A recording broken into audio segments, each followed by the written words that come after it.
Bonjour, c'est Claire-Lise. Ah, voilà, ce mois de juillet, on continue à explorer la richesse de ce conte et de cette dynamique de juillet. Et aujourd'hui, j'avais envie de vous parler de ce combat ultime en nous-mêmes, dans nos forces d'opposition, dans cette force de vie brute, vive.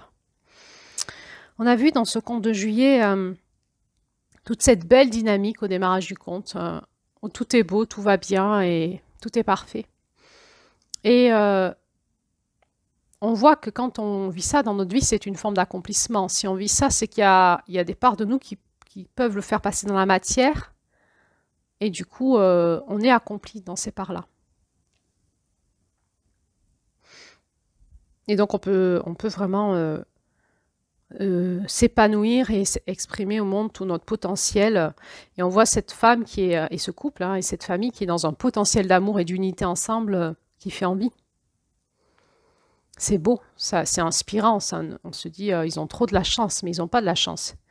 C'est probablement qu'ils sont arrivés dans une forme d'accomplissement possible pour eux dans la matière, et que cette matière est le reflet de leur énergie intérieure. Et puis, c'est pas fini. C'est vrai que quand tout va bien, on peut donner le meilleur de nous-mêmes. C'est assez, entre guillemets, facile. On peut aimer toute chose quand on est aimé, et quand on a des enfants formidables. On peut être une mère aimante, une amante, une amoureuse, et puis aimer les autres. Et tout va bien dans notre vie. Et puis va arriver l'épreuve ultime.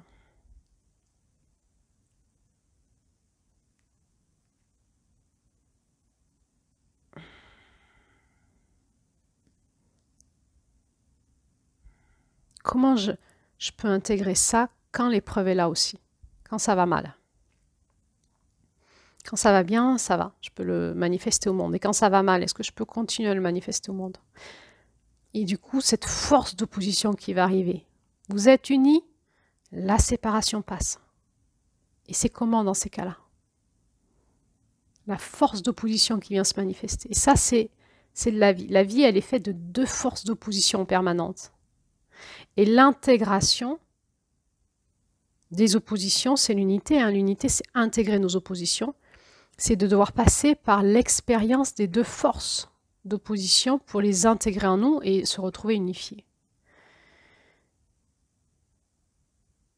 Et on voit hein, que la mise à l'épreuve, hein, c'est quoi? C'est l'épreuve de l'opposition dans la matière. Est-ce que tu peux continuer à aimer quand tu es séparé? Et non. Non. La mise à l'épreuve de la réalité montre que ça ne tient pas.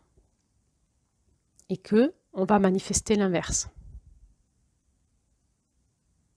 C'est comme si tous nos bons principes, nos bonnes façons de vivre, nos bonnes idées, ce qu'on peut dire au monde, quand la vie vient nous retourner et nous donner l'inverse de ce qu'on a eu, est-ce qu'on le tient encore? Est-ce que c'était des grands principes ou est-ce que c'était vraiment intégré en nous? Et on voit dans ce conte que non. Hein. Quand il y a un retournement de situation, elle va manifester l'inverse.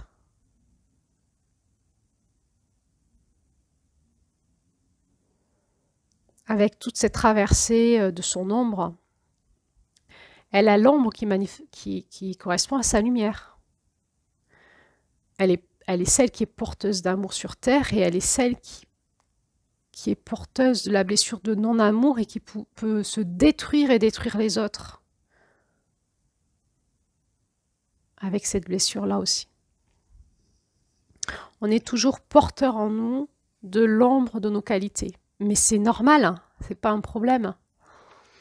Quand on a dépassé notre mois de juin et qu'on commence à se rencontrer dans notre ombre et notre lumière, dans notre personnalité blessée, dans notre âme blessée qui est porteuse des qualités et qui voudrait les manifester au monde. Et en même temps,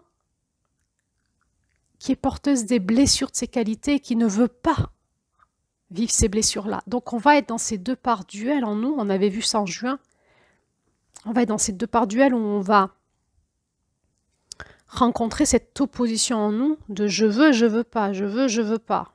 Et cet auto-sabotage en permanence, et on va magnétiser à nous les forces vives de la vie et de la mort, quelque part. C'est un combat vie-mort en nous, c'est un combat spirituel. Je veux ça et je vais chercher dans les forces de vie pour le manifester au monde.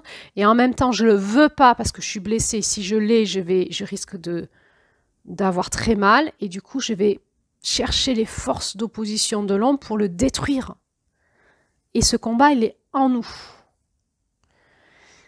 Et finalement, ce qui nous réunifie dans nos parts duelles, souvent par l'expérience, parce que soit on manifeste qu'une partie de nous, la lumière, soit on manifeste qu'une partie de nous, l'ombre.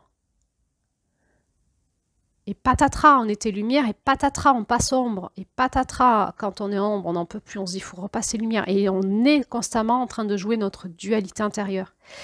Et finalement, le passage de l'unification ultime, c'est vraiment le passage de l'amour. C'est je peux tenir mes forces d'opposition sans jugement bien mal, sans morale, sans dire je dois pas être ça, je dois être plutôt ça. Je peux tenir le rejet des autres dans mon ombre où ils me disent il faut que tu sois lumière sinon on t'accepte pas, ou le rejet de ma lumière parce qu'ils sont jaloux et me font tomber dans mon ombre parce qu'ils préfèrent que je sois dans l'ombre, comme ça eux ils peuvent manifester leur lumière. Et donc ce combat il est en moi, il est avec les autres en permanence, ombre et lumière. Quand je suis ma lumière, l'autre veut que je sois dans l'ombre, ou quand je suis dans l'ombre, il me dit tu dois être la lumière parce qu'on n'aime pas ton ombre. Et à un moment, quand je peux regarder ça en moi et le maintenir en moi sans le juger, c'est-à-dire je tiens le rapport de force en moi, c'est de la force de vie brute. C'est là-dedans que je suis vivante. La vie, c'est ça en moi. C'est pas ce que me dit ma lumière, c'est pas ce que me dit mon ombre. C'est du mensonge, ça encore, c'est de la dualité. La force de vie brute, c'est de tenir mes oppositions et au centre, ça va me faire aller dans cette unité, cette unification, et c'est l'amour qui m'attend. Aimer toutes choses, c'est l'amour qui m'attend dans la pacification de mes blessures et dans la pacification de mes blessures à la vie, aux lois de vie sur terre, à ce qui sépare à l'amour, à ce qui me permet de le retrouver et à aimer en fait toutes choses, c'est-à-dire que les gens manifestent leur ombre ou leur lumière, que je manifeste mon ombre ou ma lumière. Je sais que sur terre, on est dans des rapports de force de vie brutes, des rapports de force brute de la vie.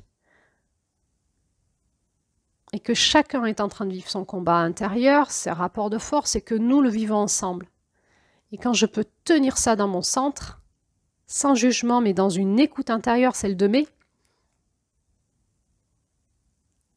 quand je peux aller travailler ce combat dans ces rapports de force dans mon mois de juin, c'est-à-dire retrouver ma lumière et retrouver ce que je veux manifester dans mon être, quand je peux en juillet traverser cette blessure dans mon âme de séparation qui dit oui, mais et après si je le perds, est-ce que je veux manifester ma lumière? Parce qu'après si je le perds, ça va faire mal. Ça va m'anéantir, les angoisses d'anéantissement. Eh bien, quand je ressurgis de ça, je suis enfin dans mon masculin unifié, totalement unifié, qui va pouvoir utiliser ces forces brutes de la vie, non pas dans du bien-mal et dans de la dualité, mais juste dans qu'est-ce que dit mon centre, mon cœur, l'amour en moi, comment j'utilise ces forces brutes qui sont la vie, qui sont à disposition en moi pour aller là où l'amour me dit d'aller. Et qui n'est pas ce que me dit ma tête, mon mental ou mes jugements. Je peux dépasser en juillet les grandes lois morales, les grandes lois familiales, les grandes lois religieuses, le bien-mal, ou comment j'ai été formatée dans ma famille par rapport aux blessures familiales. Il y a des grandes lois familiales, il y a des choses qu'on fait pas dans notre famille. Et tout d'un coup, quand j'ai expérimenté l'inverse en désobéissant, dans cette énergie de l'adolescence, de la rébellion, je vais me rebeller aux lois familiales. Eh bien, en expérimentant l'inverse, je vais voir que c'est pas mieux, peut-être. Que c'est mieux, mais pas mieux. Qu'ils avaient aussi raison, mais qu'ils avaient aussi tort.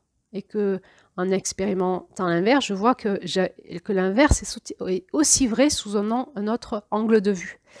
Et par l'expérience de cette rébellion de l'adolescent en moi, eh bien, je vais sortir du principe des lois, du bien-mal, du faire et pas faire, du principe de loyauté, et je vais, en me réunifiant dans l'amour en moi, je vais passer à l'action dans le monde, non plus dans un principe moral, mais dans un principe de gestion d'énergie en moi, de rapport de force, et d'utiliser ce rapport de force au service de l'amour. Et de l'amour, pas du concept de l'amour, pas de ce que veut mon compagnon, ma compagne, que c'est pour lui l'amour, pas de ce que m'ont dit mes parents ou ma religion qui était l'amour, de ce que dit mon cœur profond, mon être unifié, mon âme guérie et qui peut s'incarner dans mon corps avec mon être spirituel. Dans cette unité profonde, dans mon masculin réunifié, je vais pouvoir passer au service de la vie en utilisant ce rapport de force, cette force brute de vie en moi et autour de moi, pour manifester dans le monde l'équilibre en moi qui est qu'est-ce que dit l'amour, qu'est-ce que dit la vie en moi. Voilà, c'est ce que j'avais envie de vous partager aujourd'hui en lien avec ce conte de juillet.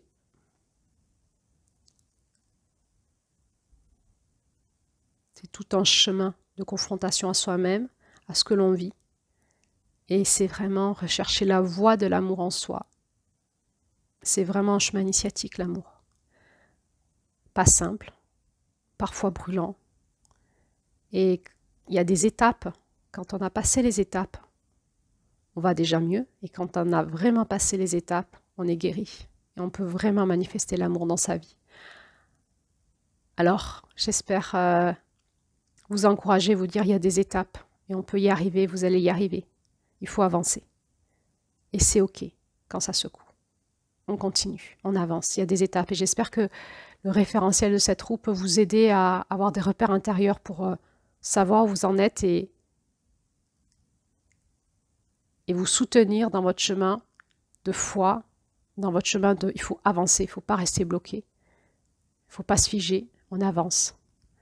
Et j'ai vraiment envie de finir cet audio en vous disant, on avance. Avance, ça fait mal, avance. Avance en toi, dans ton expérience, dans ta compréhension des choses, dans ta rencontre intérieure avec ces forces en toi qui t'animent. Avance, regarde ce qui se passe. Écoute, vois, comprends. Merci, à bientôt.